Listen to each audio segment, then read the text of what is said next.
Hi guys, you should be able to see us both. Hello Katrin, hello to the rest of you. Thank you very much for joining today.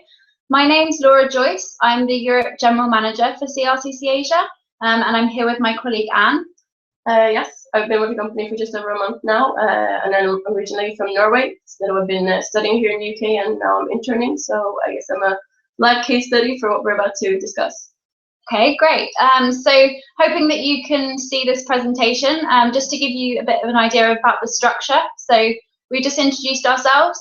We'll start by introducing the company, tell you a bit about why we think international internships are hugely important. There'll be a live Q&A at the end, so you can ask any questions. If you just pass them over to Katrin and she'll type them to us, and then we can answer as best we can about any international internship experience or where to find the best program and that kind of thing. So assuming that you're all with us, we'll start the presentation.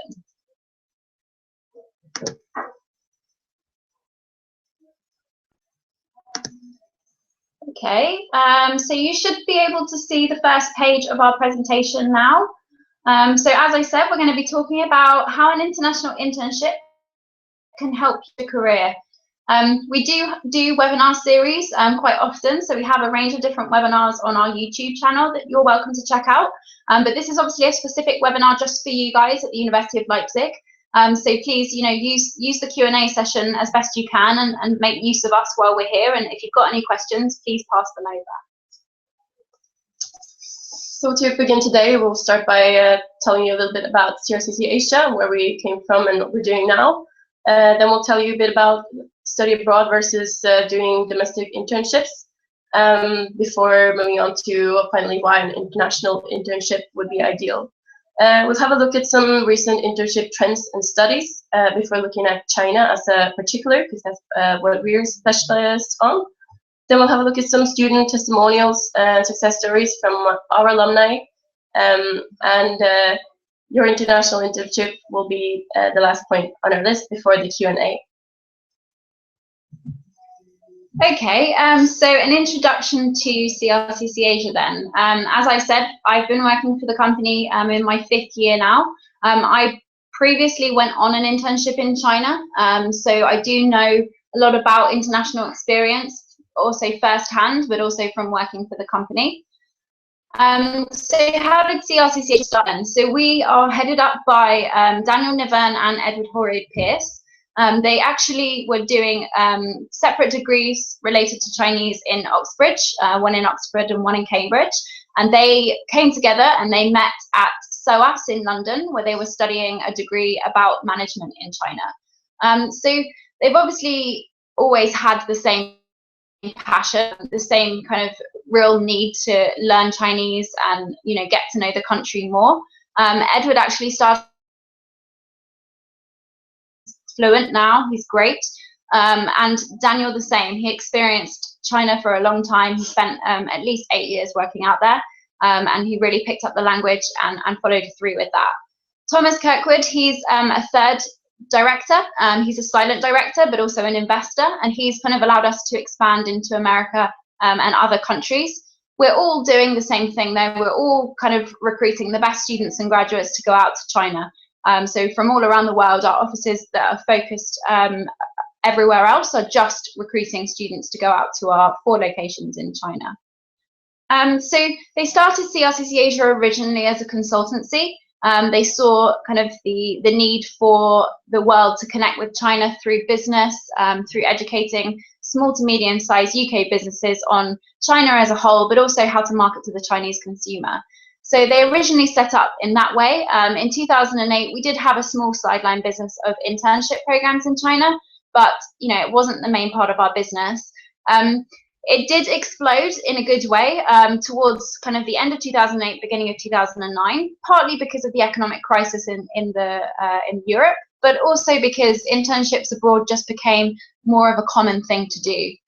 So as you can see, there's a timeline here which gives you more information about how we started. So you can see our head office is in London in 2006. We branched out to Beijing in 2007, America in 2008. And we have 4 China locations. We've got Beijing, which is where we start. Shanghai, Shenzhen in the south of China, around 45 minutes from Hong Kong, and then Hong Kong, which was newly opened this year. You can see that we've had quite a kind of important growth, I would say. We kind of doubled year on year with interns. We slowed down a little bit over the years, but mostly because of the huge demand for internships and, you know, not enough companies on board. We work with over 400 companies out in China that take on international interns, but obviously once those places are gone, they're gone. So we've arranged around 1,700 internships last year, and we're looking to do 2,000 this year, by our new Hong Kong program. So first of all, we'll talk about study abroad versus an internship. So study abroad, why is it important to do study abroad? I mean, of course, if you haven't already, it's definitely something we promote. You know, the academic side of things, you know, learning critically and comparatively about global issues. As with any kind of study experience, it's really important to gain those academic credentials, but also in an international environment, it makes things totally different situations. So the cultural aspect, learning about different cultures, immersing yourself in a different culture. Obviously, if you're going to study abroad, you're usually as part of a Erasmus program, like that, which means you really will get a big group of different nationalities on the same program. The cultural side, so to understand, respect and appreciate different cultures is hugely important. The communication issues, things that come about when you're immersed with different people from different nationalities, those are key skills that you can really work on and improve, something that will help you a lot in your future. And then of course the personal growth, you know, new perspectives, making you a more flexible, independent person. And then on the other side, you've got an internship. So I guess, why should you do a study abroad? Why should you do an internship? Well, the internship is quite different. You obviously gain the professional development. You get a real competitive advantage. Employers, as Anne will talk about in a moment, employers really are looking for work experience on your CV. Even if it's a bit easier in Germany to get a job than it is in the UK right now, I think they're still really looking for somebody that stands out, and internships will just give you those kind of valid experiences, the office environment that will put on your CV for something that would stand you out from a crowd. Obviously, applying academic knowledge to practical experience is important, strengthening your CV, giving you lots of chances to network. It will make sure that you gain confidence, improve cultural sensitivity, and gain international business skills. So while study abroad and internships are important, I guess what we're trying to say is by kind of joining those two together, it would almost give you kind of the perfect scenario, which is an international internship. So you're taking all of those skills that you learn whilst you're studying abroad, actually applying them to the real world in an international internship.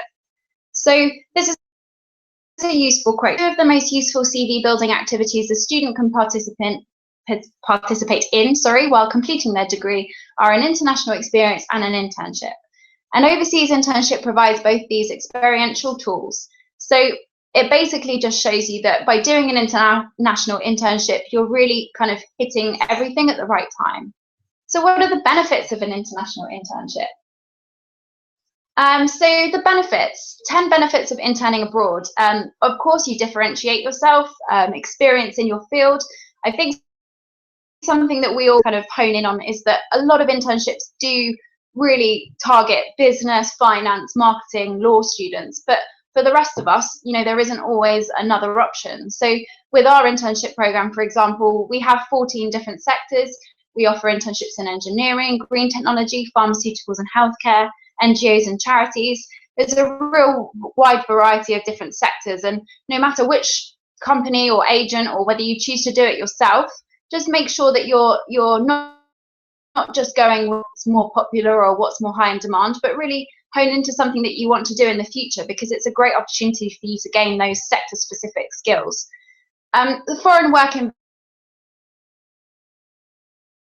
Berlin, and I'm sure that it would be a very international experience, but taking yourself out of Germany, going to the UK or going to China or going to the US, you're basically taking yourself out of your comfort zone, you're going abroad, and you are going to have a much more global experience. And with that comes the idea of learning about global business practices, which of course is hugely important. Transferable skills you'd learn in any internship, unless of course you're doing the very basics like making tea. We'd hope that you'd gain transferable skills, communication skills, presentation skills, analytical skills.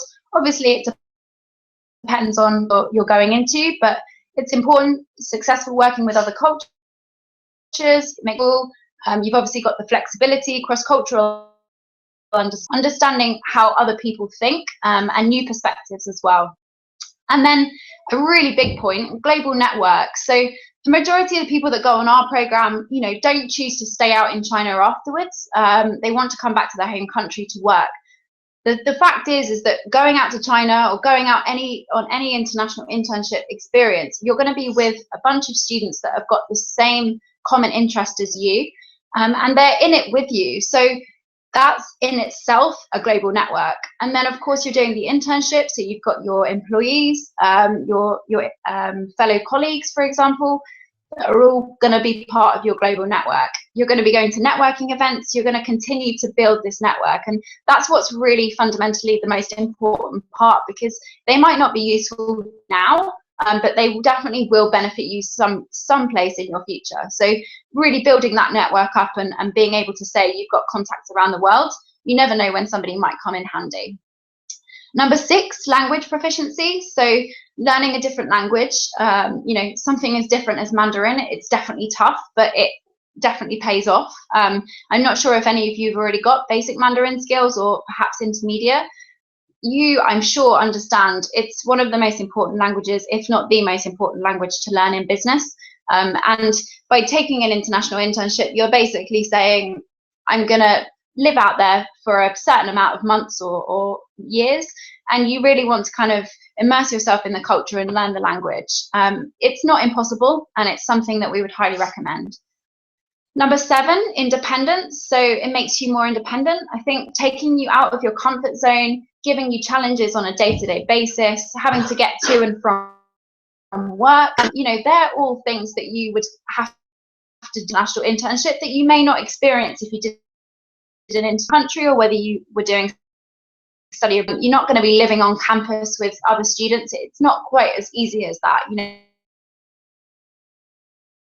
It does more challenging.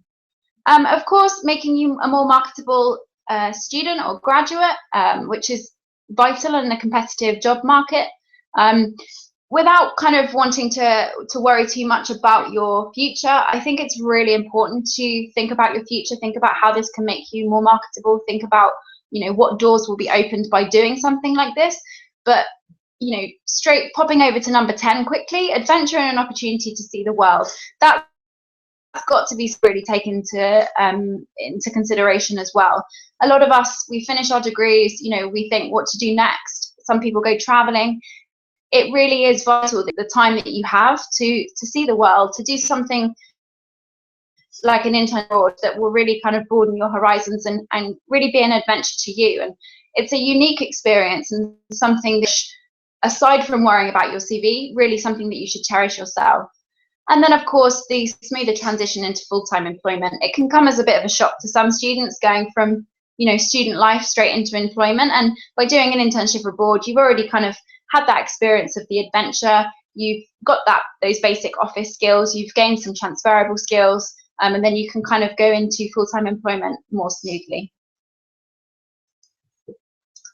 Now looking at some recent trends and statistics within the internship sector.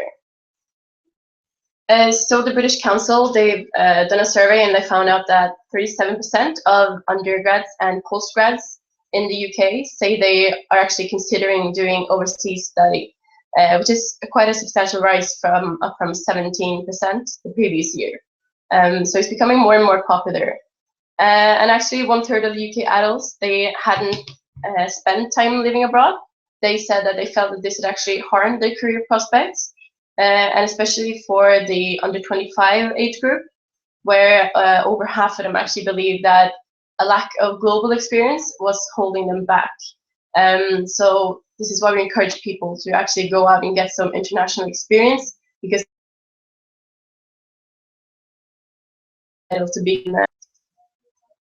for those who graduated in 2013, we saw that nearly 2/3 had at least one internship or work experience assignment within their education, which is a record high for the up from 57% this year. Some more statistics regarding CRCC Asia. There's about 22,000 British students that actually go on degree courses abroad, and this is approximately 1.7% of all the students. And I go to many countries around the world, but the biggest ones is, of course, the US. You also have France and Germany.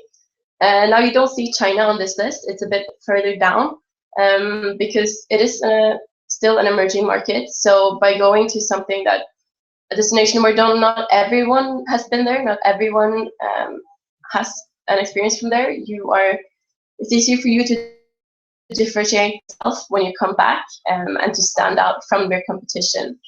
And as we said earlier, you become much more independent and you gain so many new skills and also the language, which is increasingly important.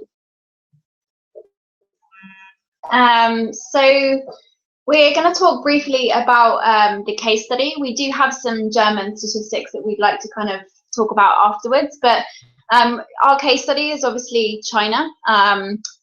Of course, we're experts in China as an international internship destination. The key points of doing an internship in China would be learning about Chinese culture, the mix of ancient and modern, and of course the history of China as well. Understanding different business practices, which really are key in China. Very, very different way of doing business in China as it is in the West, so that's really important to note. You've got two different sides. You've got the Guanxi and the Mianzi, two different cultural terms that are incredibly important for doing business. Directly translates as relationship building. You create a lot of Guanxi. If you're good at creating Guanxi, then you'll get a lot further. One of the terms that we like to use is it's not what you know, it's who you know out in China, which we know does translate into the West as well, but it's much more key in China. And it's all about creating with, for example, if you're doing an internship with your supervisor, with your colleagues, with other Chinese students that you come into play with. You know, there's lots of people that you can be networking with and create that Guanxi and create those networks, and they'll be hugely important to your future. One of the things that we like to kind of show as a difference between the culture is business cards. So the way that you hand a business to somebody in China is quite different to how we do it in the UK, and I'm sure how you do it in Germany. So you must receive the business card with two hands. You must give a business card with two hands. Usually you turn it over, make a comment about it, you know, really show that you're interested in that person. In the UK, we take it off somebody, we put it in our back pocket, and that would kind of be the end of it. In China, that would be seen as very offensive. So to understand these cultural terms, you're taking the business card with respect. You're basically giving them Mianzi, which is giving them face, giving them respect. And then they'll do the same to you, and that's how you create the Guanxi. So it's really important for longer term business plans to create Guanxi in China, but also you never know when these people might come in handy. The language, as I said, Mandarin is the most spoken language in the world, hugely important for business. We're seeing more and more employers in the UK who are looking for Mandarin speakers, specifically in finance, in law. You know, it would be such a huge accomplishment to be able to speak Mandarin. I don't speak fluent, but we definitely got the basics down, if not kind of at an intermediate level. Our director, who has been learning since he was 16, is fluent, and it really is. It's not an impossible dream. One thing that he's always said is it's not like learning any other language. It's more of a life commitment. So if you're planning on doing that and you're really kind of you really see the importance of learning Mandarin and you're committed to it, then it's definitely not an impossible task. So obviously, China is currently the world's second largest economy and the world's largest exporter of goods. We all know that it's going to be taking over the US soon, so why not learn those skills, which makes you kind of competitive in that you can interact with the largest economy in the world. Obviously, China as the largest economy is going to be quite different to the US. You don't have the English speakers, so it's important to be able to go out to China and learn those basic language skills, be able to get around, be able to kind of meet people, and get as much out of the experience as you can. And then, of course, the employers. I mean, they're well aware that a real understanding of China is a big plus. It's hugely important for people to see that you're really trying to be different. Going out to China, it takes a lot of guts. It's a real challenge. It makes you stand out from the crowd, for sure. It gives employers something to talk about with you during interview stage. Everyone's got a degree. More and more people are doing master degrees. And whilst I'm not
your government is also seeing the value that lies with international experience. And there's also been some research done on effects of an international experience on specifically German students.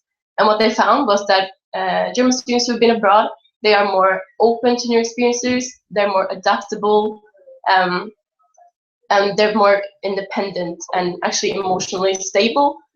So basically, you can say that students that go abroad, they grow up faster, and this is true because you become so much more independent when you're forced to manage on your own in a foreign country. And just to quickly say, like, you heard a lot of good benefits of for why you should go out as a student or as an intern. There are also a lot of benefits to why employers do this. A lot of very good, legit reasons for it. Because one of the things that employers are just actually finding the people with the right skill set for the jobs. And what you'll find when you start looking for jobs when you graduate, hopefully soon, is that to get a job, you need experience, and to get experience, you need a job. And internship kind of solves this problem by giving you hard skills that you can implement into your job. Oh dear, I think we have a technical issue. Let's just check this. Okay, we have a connection from our end, but we understand that you might not be able to see us right now. We will just keep going. This is going to be available at the end on YouTube. We'll keep going and hopefully you'll be able to dial back through. All right. Okay, so a couple of testimonials from students that have been out on our program, success stories actually, because obviously they've got great jobs now. So one of which is Mark Petit. He went out on the program in 2012, and as you can see, he's actually now working for the UK government, which is a huge achievement. So he said, the internship has been the focus of attention on both my CV and in interviews. Undertaking the internship set me apart from other applicants, allowing me to demonstrate my skills and abilities in a dynamic and international context. Few other graduates are able to do this. It's a fantastic opportunity that, with the right attitude, can really set you on your way to your dream graduate career job. And then we've got Matthew Bowerman, who's now working for Ernst & Young in Australia. I really feel a lot of gratitude towards CRCC Asia, as I believe my internship experience was one of the major factors which helped me secure my graduate job at Ernst & Young in their tax and law division. I certainly hope that as my career progresses, I can have the opportunity for further engagement with China and with CRCC Asia. Now, I think it's really important to note that, you know, aside from our internship program, just doing an international internship in general will be a huge success on your CV. These two are just examples of the fact that, you know, they walked into an interview and the first thing that they spoke about was the China experience they had. A majority of people interviewing you won't have been out to China. They may not, you know, have been out to your city in China. They may not really understand the difference in the Chinese cultural terms. And you will have that knowledge and you'll have that understanding and you can share that, and that will make you stand out for sure. So CRCC Asia have been featured in the media quite heavily recently. Nothing too up to date on this page, but if you're interested, we've been featured in the Telegraph, the Financial Times, the Daily Mail, all within the last couple of weeks. So if you want to have a look at our website, you can find all that information out. It just basically goes to show that internships and international internships are in the press a lot recently because it's something that people are really taking seriously now and something that the UK has been a little bit behind on if you try and comparing it to the US.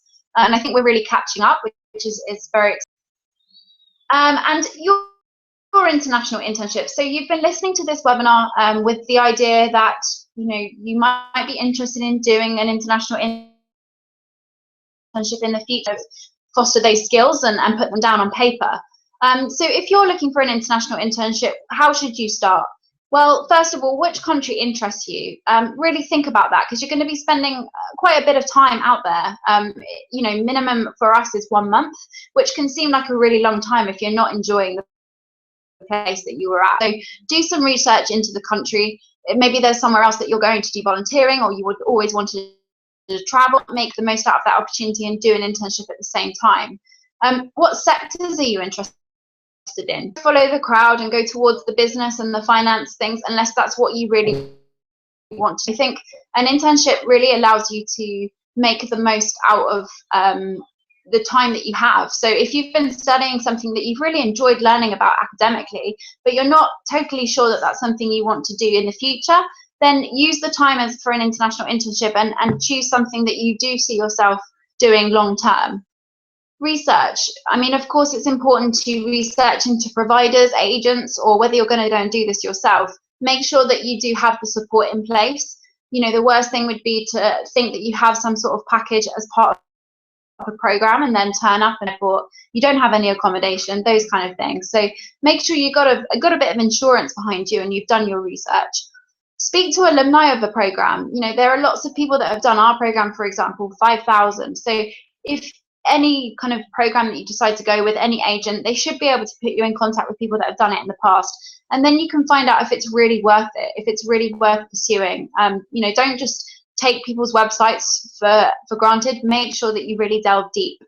Speak to advisors, speak to your careers advisors, you know, see which companies your university promotes. Normally your university does the digging for you. So, you know, you can really trust those that are already promoted through your university. And events and information sessions, you've already done this webinar, you know, learning a bit more about why you should be doing international, where there are offerings, you know, which countries to go to. Make sure that you're relative to you, you know, something, if you want to do an internship in a particular sector, but you're unclear, the company that can do that and can really live up to what you. And then finally, apply. As far as I know, most application forms are free, so do as many applications as you can, see what you're accepted on, see what you, and then you can make your mind up from then. As most companies, we are on lots of different social media sites, both in China and in the UK and the rest of the world. So if you're looking to kind of find out more about us, if you want to go to our YouTube channel, which is where this webinar will be after we've finished. If you want to have a look at us on Facebook, Twitter, Instagram, you can find out a bit more about what people are doing on the ground. We have a blog, which is on our website. You're welcome to visit any of those. And then, of course, our offices. We haven't got Hong Kong there, but we've recently opened Hong Kong last month as well. So if you're in the area, please feel free to drop by. We don't have an office in Germany specifically, but we do have around 30, 40 German students that are in our program. We do see Germany as kind of a big market for us, and we'd love to be able to help more Germans to go out. We're all still there. We're finishing off now. We'd love to get through to the Q&A, and if you have any questions, please feel free to ask Katrin, and she can just write them along to us. So thanks very much for listening. Okay.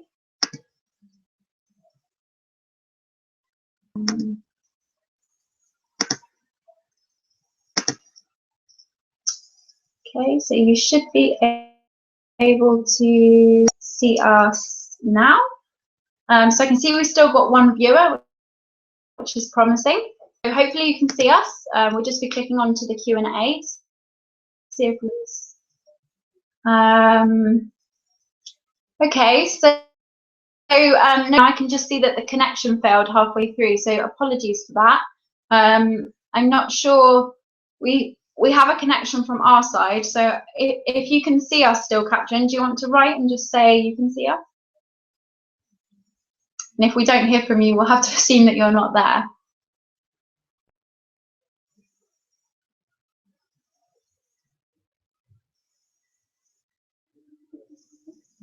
Okay. I mean, maybe I'll just tell you a bit more about them in case any questions are specific to that. So as I said before, we have 4 different locations. So we have Beijing, Shanghai, Shenzhen, and Hong Kong. They're all exactly the same in terms of the program. The program doesn't differ. It is slightly more expensive in Hong Kong for obvious reasons.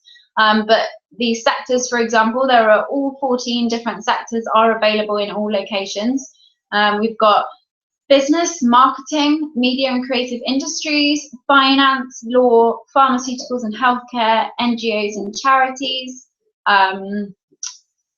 legal, hospitality and tourism, IT. There's a huge different range, engineering, green technology. So there really is lots of different things for a variety of different disciplines. So if you have a specific kind of area or sector that you're interested in and I haven't spoken about it, then, you know, feel free to ask us any questions about that. That's what we're here for. and hopefully we can do our best in answering them. So I can see that we have one viewer, but I'm a little bit concerned that it might not be you, Katrin. So do you want to just write to me to say whether you can see us or not?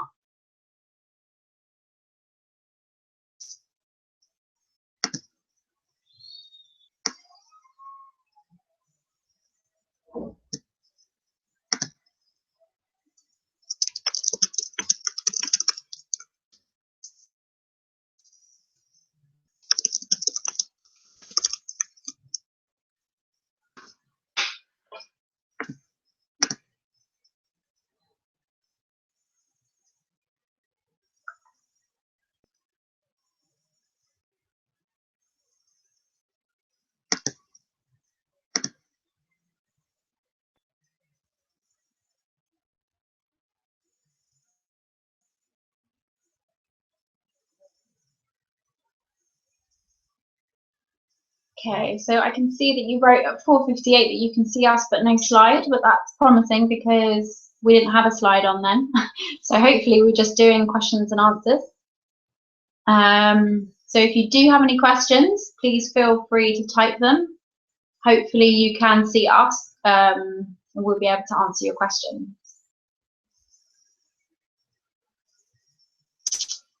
I'm going to put you on the spot now, Anne. Do you want to tell us a little bit about your international internship experience? Any skills that you think that you felt that you kind of gained? I mean, I also have had an international internship, so yeah. I can talk about it too. No, I can absolutely say something about it. I mean, I've been doing this for about a month now. And just to let you know, I also just finished my bachelor degree. And you can say that at school you learn a lot of theory, you learn a lot of how you should do it, how it's supposed to be done, and then you come into a workplace and you learn how it's actually done, and you get a lot of practical experience. So you get to try out. It's not always done how you learn it at school, so it's good to get into a real workplace and try to actually find other ways of doing things than what you've just been told. And also you learn a lot from your colleagues, like Laura here, who's been doing things for years. Yeah, it will definitely make you more attractive in the workplace. I can already see from just the short month that I've been here that this is going to do wonders for me to get a full-time job when I graduate, because you really do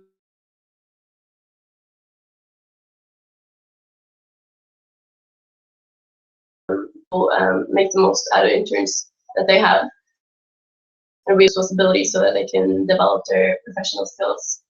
Great. Okay, Katrin, yes, we got that. We can see your message. So if you want to type in any questions right there, then we can start with the Q&A. And in the meantime, maybe I'll talk about my China experience. So I really get experience from kind of what rather than just on the kind of working for CRCC Asia side. Certainly when I went out to China, I didn't have any prior knowledge of the language, or really that much prior knowledge. You know, I went out completely cold. I didn't know anybody else on the program. I adapted incredibly quickly. I think I was quite proud of myself in that way. I was able to kind of interact with students from all around the world. I had Australians, New Zealanders, Americans, Italians, Spanish, really a huge Singaporeans. I had lots of different people on the program when I was out there. I went in September 2010, so it was quite a long time ago. I went to Beijing, partly because it was the only choice to go back then, but I fell in love with the city and I definitely continue to return each year.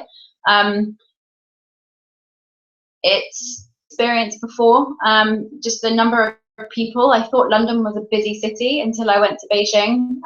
Just going on the underground, trying to get to and from work was always a challenge, but so exciting. And you know, it makes you feel so proud of yourself that you can actually achieve that, you know, alone. Very little language, so you know, it was very difficult for me to communicate with taxi drivers and things like that. But CRCC Asia made it really easy. They gave us the address of our work and the address of our accommodation, so that in Chinese characters, of course, so we could just turn it over and show them. So you'd never get lost in China. I think it's just the idea that you know, sometimes you just don't always, you're not always in full control of where you're going. You just have to kind of go with it, and that's what gives you the adventurous side, and gives you real life experience. The work, it's a company called Kabam. So they produce online games for social networking sites. They're headed up in San Francisco. They moved to Beijing just to make the games for cheaper. And when I was there, they were actually realizing that the online gaming market in China was actually the biggest in the world. So I was really immersed into a company that was new to China, that was new to the online gaming market out there. And, you know, I got involved in a lot of research. I was basically able to kind of establish for them that the average 35-year-old woman, which, you know, obviously, if you look at, wouldn't necessarily say that. So, you know, they could basically put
about that, guys. We should be back.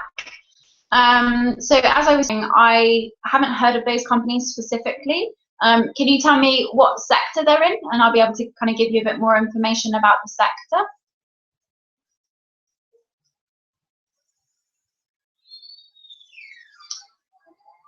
I mean, some of the more well-known companies that you probably have, we're partnered with, Diageo, for example, Virgin Atlantic. What else? We have the British Chamber of Commerce, the German Chamber of Commerce, the China-Britain Business Council, for example, the British Council. We have AmCham, the American Chamber of Commerce. We have the Swedish Embassy.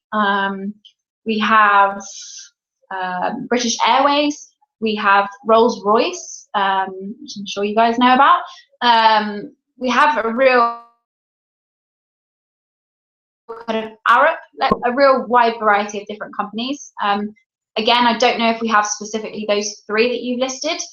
Something that I probably should say is that the student themselves are not actually allowed to choose the company. So what happens is it's a matching process through CRCC Asia and the companies out in China. So you apply to the CRCC Asia program. If successful, you'd go through to a telephone interview. If you're successful after the telephone interview, you'd be offered a place on the basis that we think that we could get you an internship in your chosen sector. If we decide to if you decide to commit and you want to go ahead, then it's kind of up to us to work on kind of matching you. So you would have told us what your main skills are, where your skills lie, what you want to get out of the program, and then we have a big database of different companies that are looking for particular skills or particular international interns, and we can match you accordingly. Ultimately, it's the company on the other side that chooses who they want as an intern. We don't make that choice, we just make suggestions. So when you kind of give me a range of companies and say, do you have relationships, we can definitely do our best at suggesting you for an internship, but we can't put pressure on the company. Obviously the company has to feel comfortable choosing you. So it's the company. Any other questions?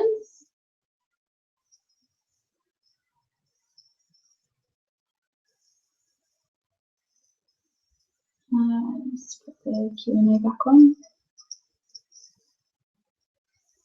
Okay, yes, great. So we're finally getting some questions through. Sorry about that. So could you say something about the application process? Of course.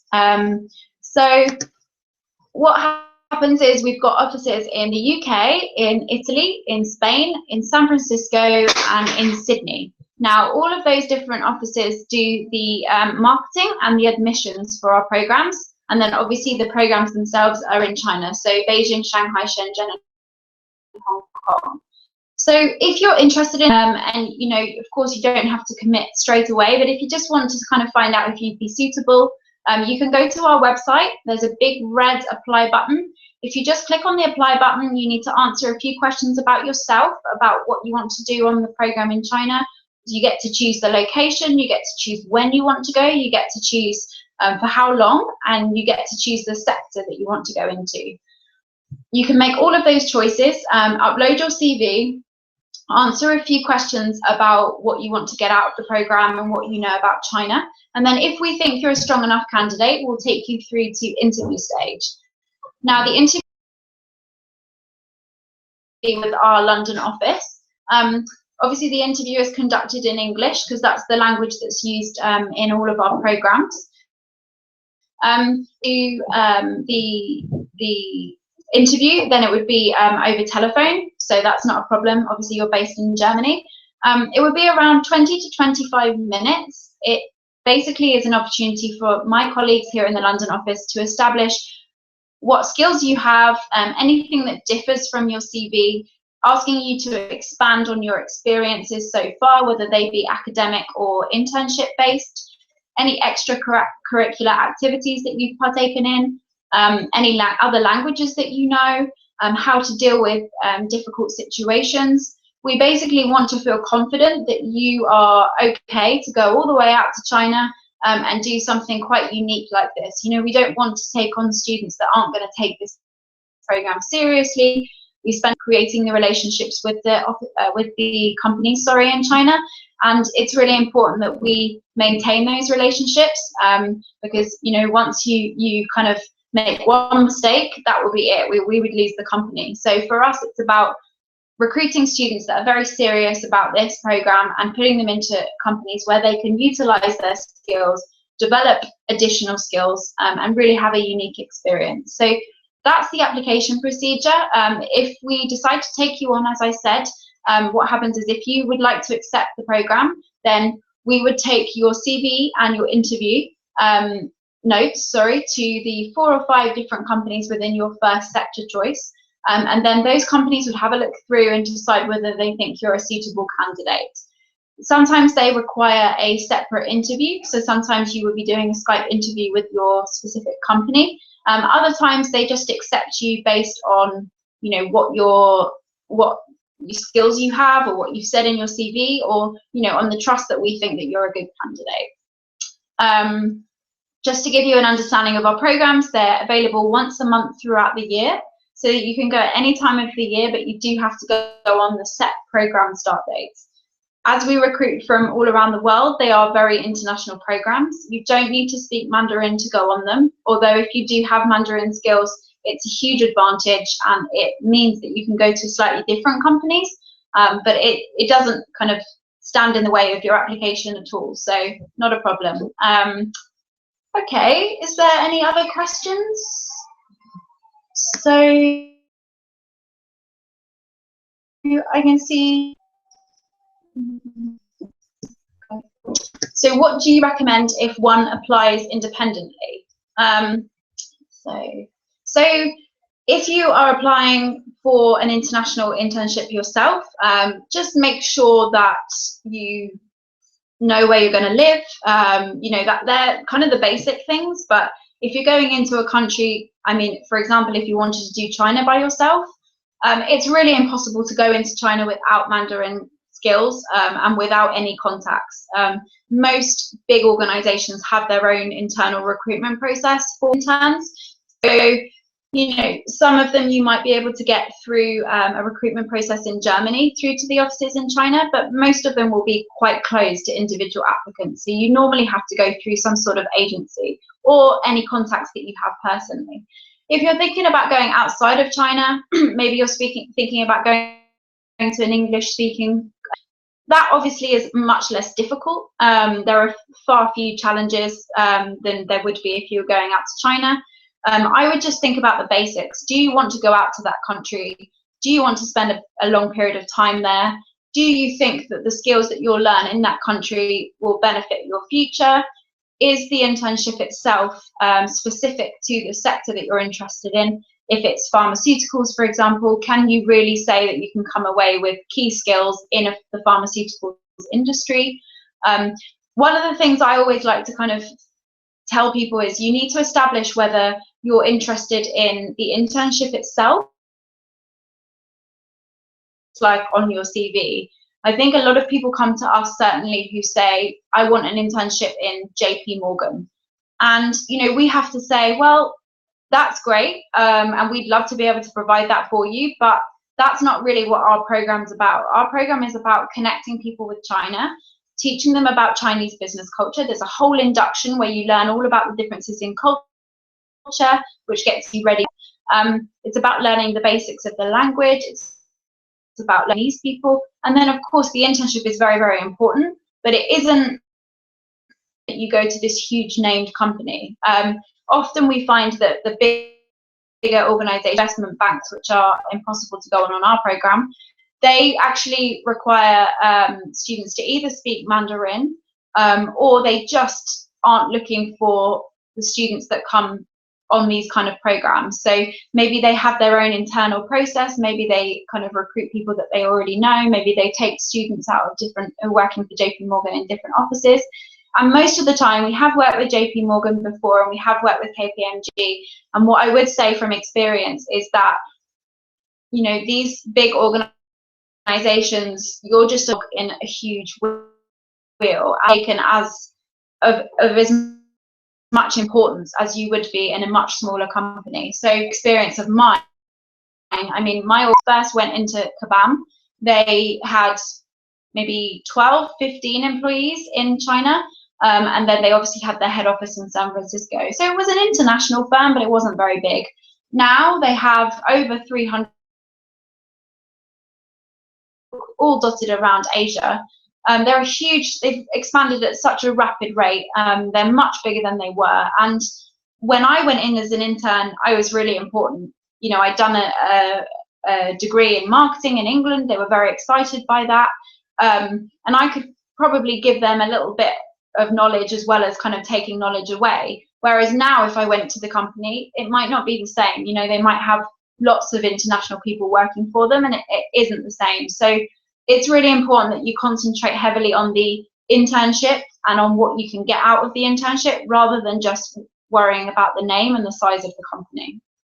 So that's the advice I would give you if you wanted to do this by yourself. Okay, it's done. Any other questions? Okay, what is important? I'm sorry. What is important on the CV application in China? It's important to. I would always say is it's difficult to know what other people are looking for, but what's really important is your university, where you studied. You know what that looks like in terms of if it's one of the top university in Europe, plural. You know, that can be seen as really positive in China. you know, a lot of organizations in the UK to employ Chinese people because they want their language skills, because they want to know a bit more about what's taught in China. They want to learn from them. And it's exactly the same the other way around. So they're learning from you as much as you're learning from them. Put down everything that you would maybe take for granted, you know, any extracurricular activities that you've done, any languages. I mean, obviously you all speak English and you're German, so that's a huge plus point, you know, the fact that you have fluent German and fluent English. And if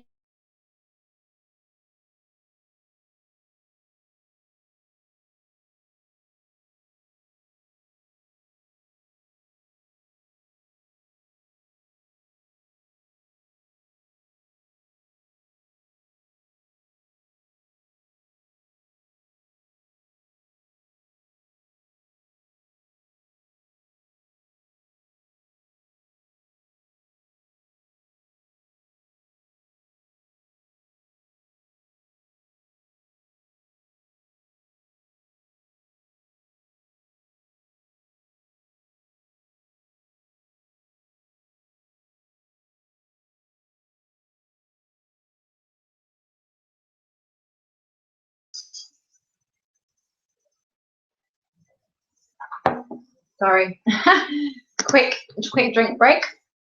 Yeah, they want you to feel confident in kind of adapting to new different situations. So it's important to just lift everything.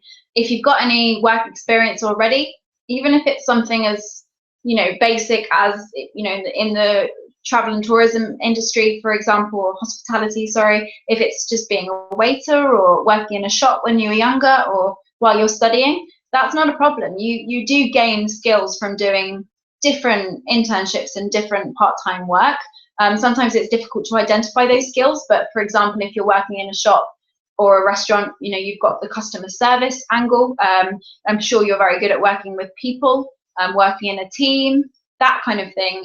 Those real transferable skills that you would take over to an internship in China and you know, be able to offer the company. So I would just give you advice to be as open as you can and make sure you include everything. If you don't think things are relevant, maybe bring that up in interview stage if you're going through a company like us, and then the interviewer can say, well, you know, you've left that off, but actually that would be of real interest to the Chinese employers. So make sure you work with whoever is interviewing you. Okay.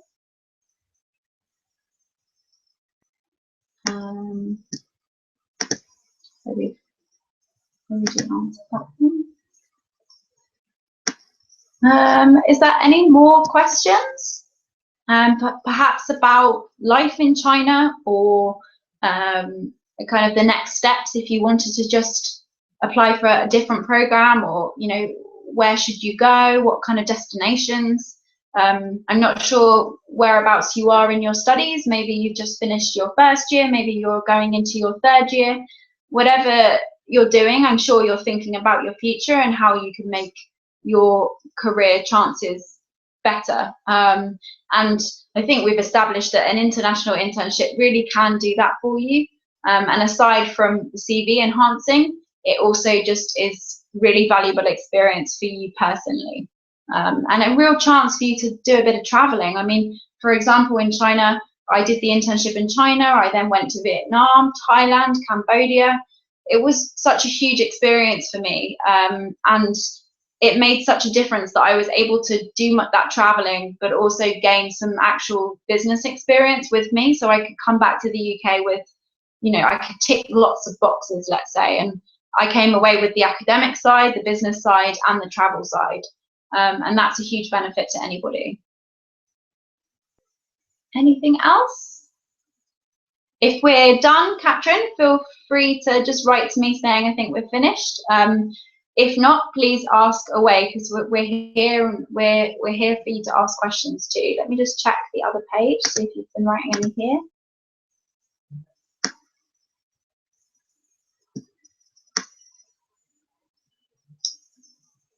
No, I can't see any other questions.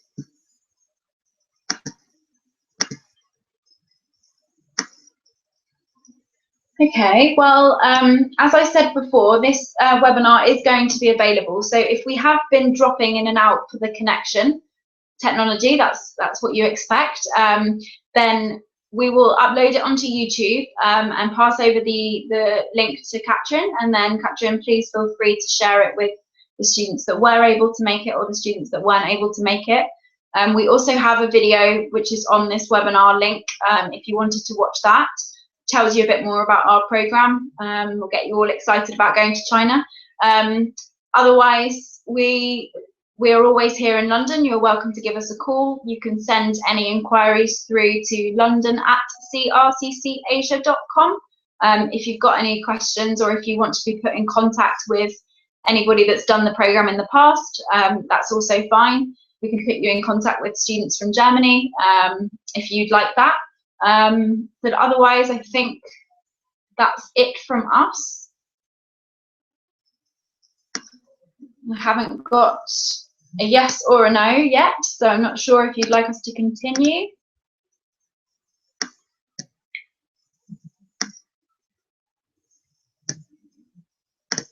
I'll type it to you just in case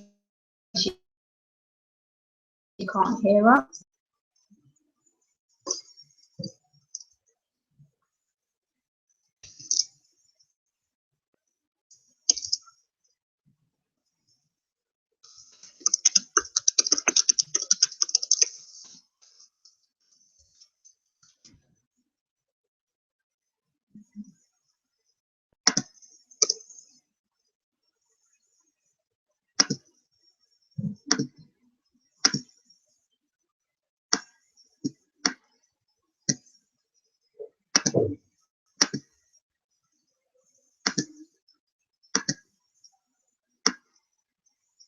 Okay, so I've just written to you just to find out if you have any further questions, if you can't hear us.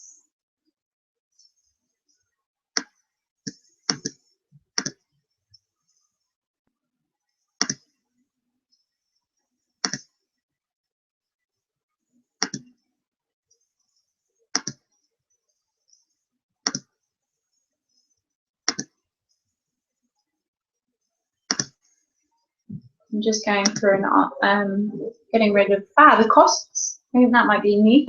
Okay, so yeah, sure. So the costs, I'm going to give them to you in pounds because I can't remember the euros off the top of my head. So the 1 month program in mainland China, so Beijing, Shanghai, and Shenzhen, starts at £1,995. That includes the accommodation, so you'd be staying in an apart hotel in the centre of each city. You all stay together. You've got the visa included in that fee.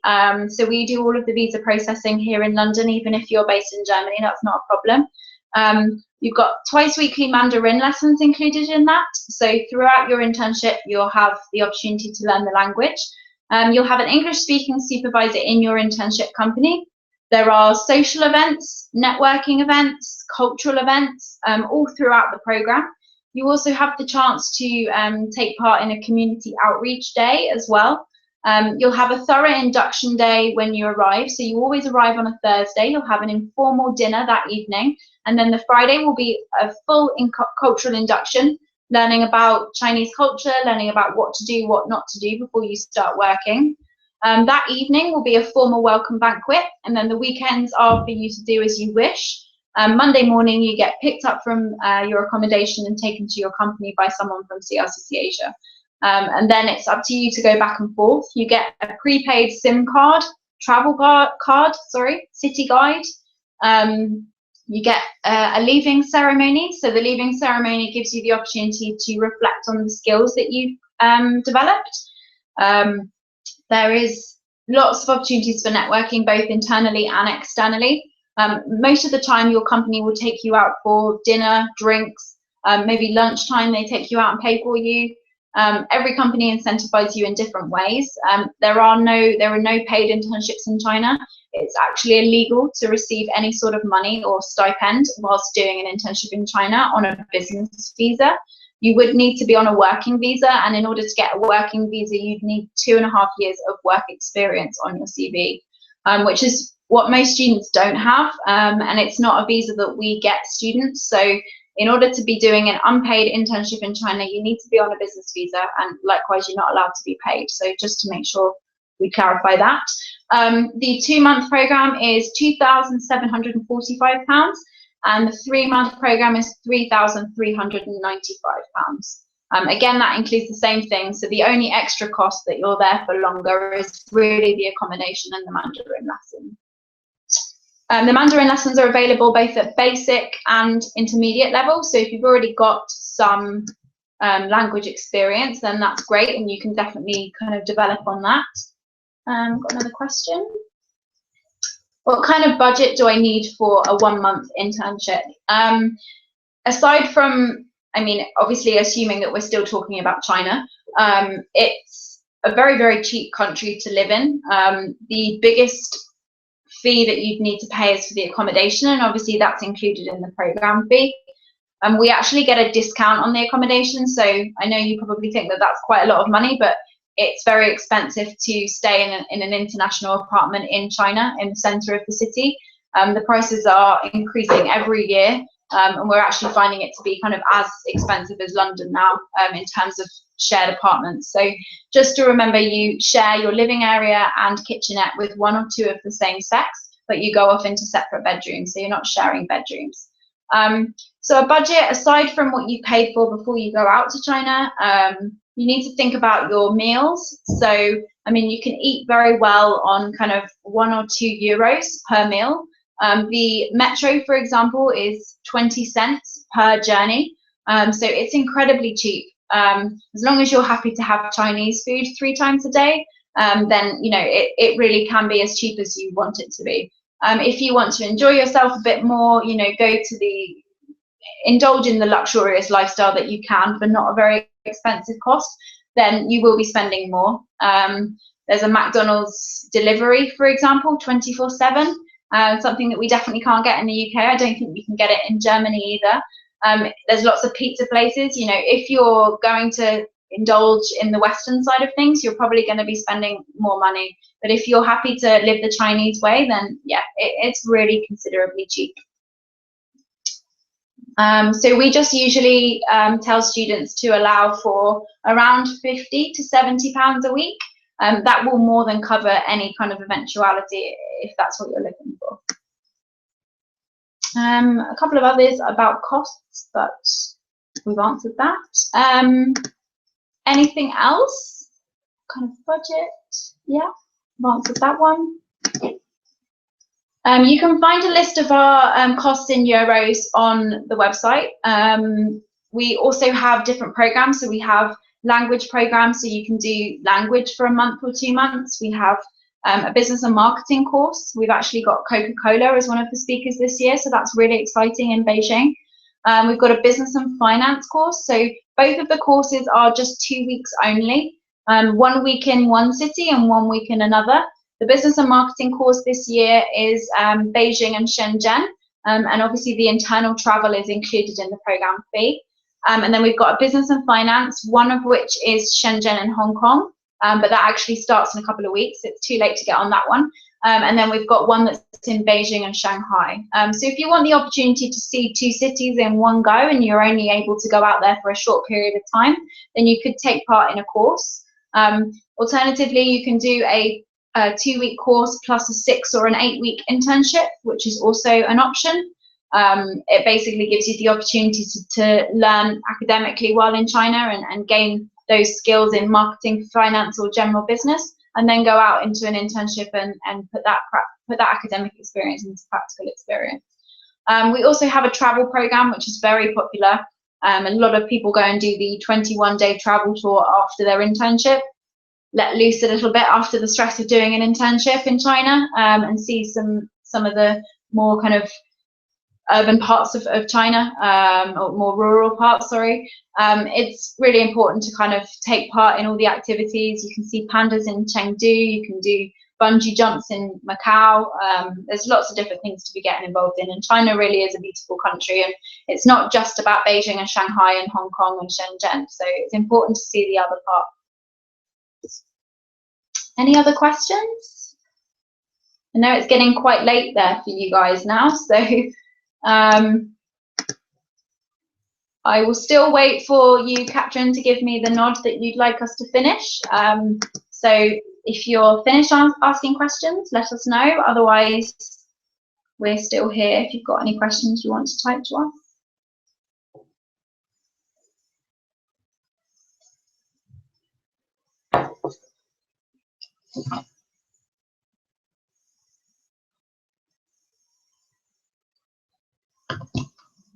Okay, anything else? I'm just going to select these questions, but they've all been answered. This is about budget, costs, cost again. I think we must have lost you halfway through and just wrote costs.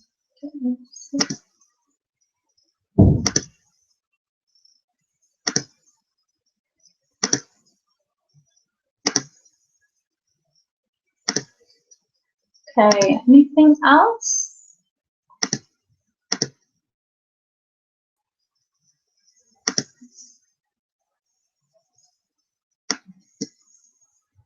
Okay, I don't believe you've got any more questions, so I think we're going to probably say goodbye. If you do have any last minute questions, it's your last chance. Otherwise, as I said before, you're welcome to send us an email with some more questions, or you know, I can even get on the phone with you another time and answer your questions over the phone. Or you can just watch this webinar back and potentially your questions have already been answered. Okay.